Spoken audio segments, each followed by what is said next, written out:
بسم الله الرحمن الرحيم. ربي اشرح لي صدري ويسر لي أمري واحلل عقدة من لساني يفقه قولي.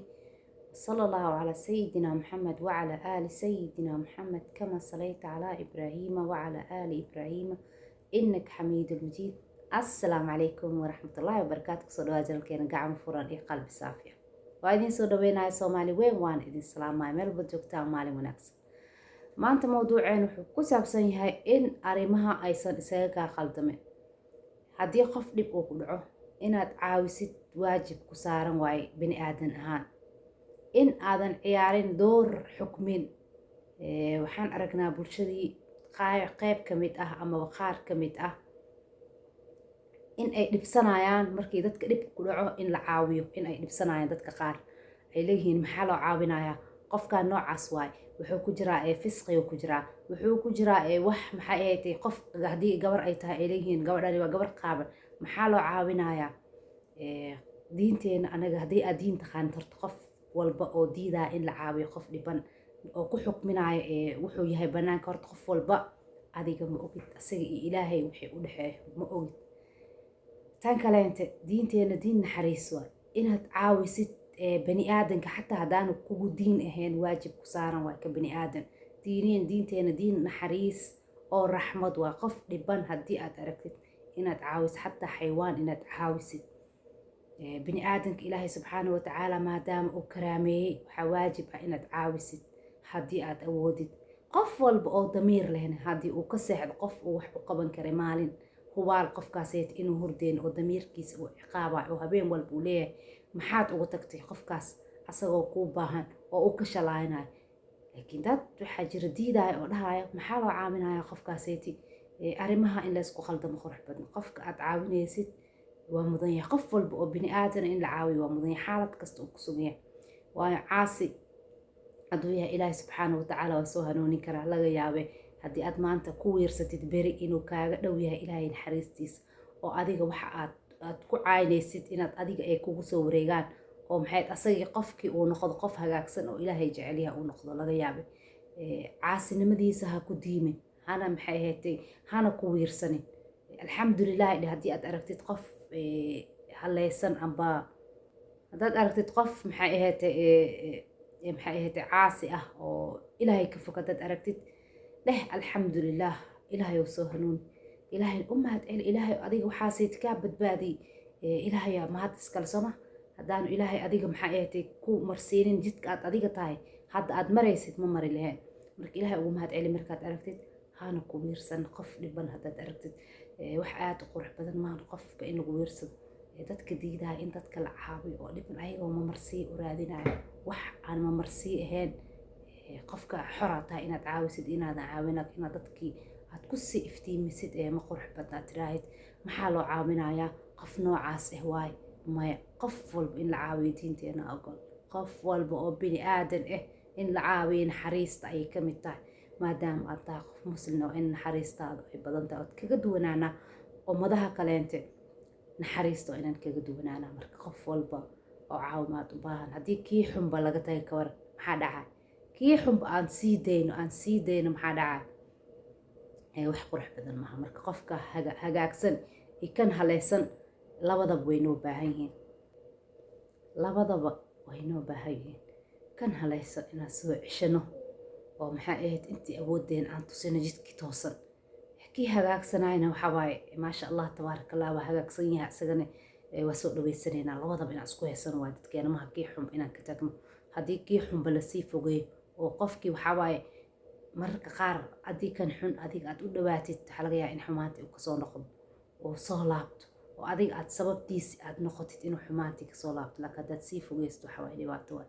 marka qof walba wax xukminaayo xukminta ilaahay subxaana watacaala keliya ayay u sugnaatay. xaqna uma lihid inaad tiraahid qof dhiban maxaa loo caawinayaa, ma mudna qofkaaseed. qof walba wuxuu mudan yahay wuxuu mudneen ilaahay keliya ayaa xukmin karo. qof walbana waxaaba adiga banaankaad aragtaa gudahiisa ma ogid. qof haddii dhib ku dhacona waxaaba ha ku digan, digashada ayay ka mid tahay. nooc ka mid ah waa digashada, ha ku diganin. haddaad awoodid qofki inaad wax tartid wax tar.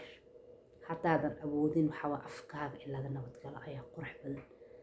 saasaa qurux badan afkaaga in laga amaahilo oo aadan dadkii wax taraayo qofkii aadan ka hortagin aadan sii xumeynin dadka inaadan amrin inaanay dadka caawin wax qurux badan maahan marka qof walbo asaga wuxuu sameynaya wuu sameynaya hadal aad tiraahdeedna looma joojinaayo qofka dhiban ha ku digan weligaa Soomaaliya dad badan oo waxaa arkay dadka markay dhib ku dhacaan oo kale ku diganaayo oo caahinaayo oo dhahaayo sax qofka mararka qaar dadka dhibaatada ay ku dhaceyso oon aragno in badan ayagaa sababta leh hubaal ayagaa sababta leh laakiin haddana inaan ku digano annaga ma aan waajibkeen alxamdulilah ilaahigii naga badbaadiyey alxamdulilah digashadii ayaa soo galaysa in dad badan waxaad arkaysaa si toos ugu diganayo ayadoo maxay ahayd si dadban aan ahayn xitaa qofkii aad u dhaawacayo oo dhahayo maxay ahayd qofkaan muxuu saa u sameeyey qofkaan saan hadduu sameyn lahayd qofkaan wax u qoro qof walba oo anaga naga mid ah qof walba oo bini aadanka ah waxuu maraya dariiq ilaahay u jiyey subxaana wa tacaala bini aadankana waxaa isku garasho maahan naftan waxay maraysaa marxalad ay shalaynayso oo ay sameynayso wixii ay ku shalayn lahayd ayay maraysaa alxamdulilah haddii adiga ilaahay kuu yasiray oo shalaytadaada aysan gaarin heer weyn oo maxay ahayd aad u xanuun badan aysan gaarin alxamdulilah dheh laakiin qofkaasayta ha ku digan qof walba oo dhibanna ha ku digan qof walba oo dhibaatooyinka aan aragno inta badan ee lasoo bandhigo horta in badan dadka ayagaa sababay hubaal shaki kuma jira laakiin inaan xukmino oo niraan maxay saan u sameeyeen maxay saan u yeeleen ee maha jidka ee mari lahaayeen waay nafta waxa waaye waqti waxaa jirto la dhahaayo nafsa lawaamada goormee waa markay shalaanayso markay waxaas oo dhan ay soo marto waxyaabay xumaay waxay maraysaa marxalad caqligeeda u kordhayo oo ay ka shalaanayso waxyaabihii ay soo mareen annagoo dhan oo waxyaabaan soo marnay alxamdulilah laakiin waa la kala waaweyn yahay soomaa dadka qaar waxawaa dambii waaweyn dadka qaar kuwa yaryar kuwaas yariiskaasay adiga oo kula yar xataa ayaga waa la weyn yahay waayo dareenkoodii waa diidaya markay marxaladda lawaamada ay ku sugan yihiin waxaa laga yaabaa inay ka shalaay badan yihiin kuwa dambiyada waaweyn oo soo galay inay ka shalaay badan yihiin laga yaabaa marka nafsa heerkaas marxalad waa bini aadanka uu maraayo qofkan waxawaa markuu yaryahay waxawaaye xoogaa waxawaaye waa turunturoonaya mararka qaar dad waaweynaa kaasoo horbaxaya oo turunturoonaya bas adi hala yaabin hana ku wiirsan ha ku diimin wax lagu diimo ma ahan dheh alxamdulilah ilaahayo ayagana ka bix ilaahayo ayagana soo hanuuni haddaad awoodid inaad wax aad u samaysid qofkii u samee waxaad u samaynaysid ilaahay dartiis waayo adiga ma jecel oo dhiban in lagaa tago oo lagu dhaho dhibkaan adaa isgeliyeye ka bax dhibkaan adaa keensadaye iska bix in lagu dhaho adiga ma jecel marka dhibki qofka hadduu ku dhaco waa in loo gurmadaa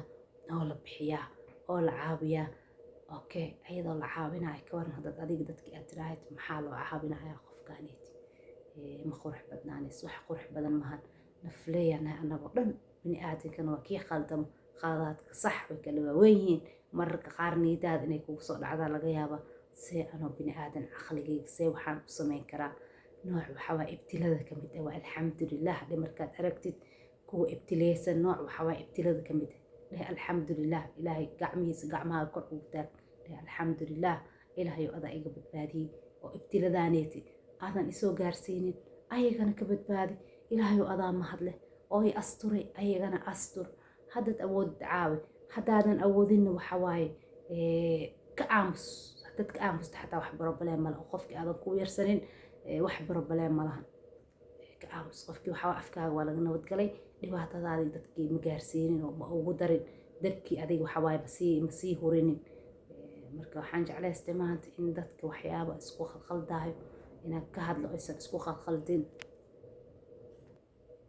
oo haddaad aragtid qof dhiban aadan ku diimin dadkana aadan xukminin xukminta ilaahay subxaana wa tacaala keliya ayaa iska leh banaankaasaad aragtaa wax kalood ogtahay malaha inkastoo banaanka mararka qaar uu nooga filan yahay qofka in aan ogaano waxa uu yahay laakiin haddana shaqadaada maha inaad maxay ahaydey aad sii xukuntid oo tiraahd saan waaye iyo saas waaye xukmin waxaa kuugu filan naftaada xukmi naftaada xasuuso naftaada sax haddaad aragtid qof dhibaataysan inaad caawisid waajib waay haddaad awoodinna waxawaaye ka seexo ma awoodid ka aamus ha lagaa nabadgalo afkaaga iyo adinkaaga ha laga nabad laakiin ha kusii deganin toosh ha sii qaadanin qofkii ha sii iftiiminin ha kusii dirin dadkii caawinaayo maya khalad waay. waanad ku mahadsantahay daawashadaada iyo waqtigaaga qaaliga aad siisay. video xiga inta aan kulmi doono waxaa idinkaga tegayaa wassalaamu calaykum waraxmatullaahi wabarakaatu. Ciao.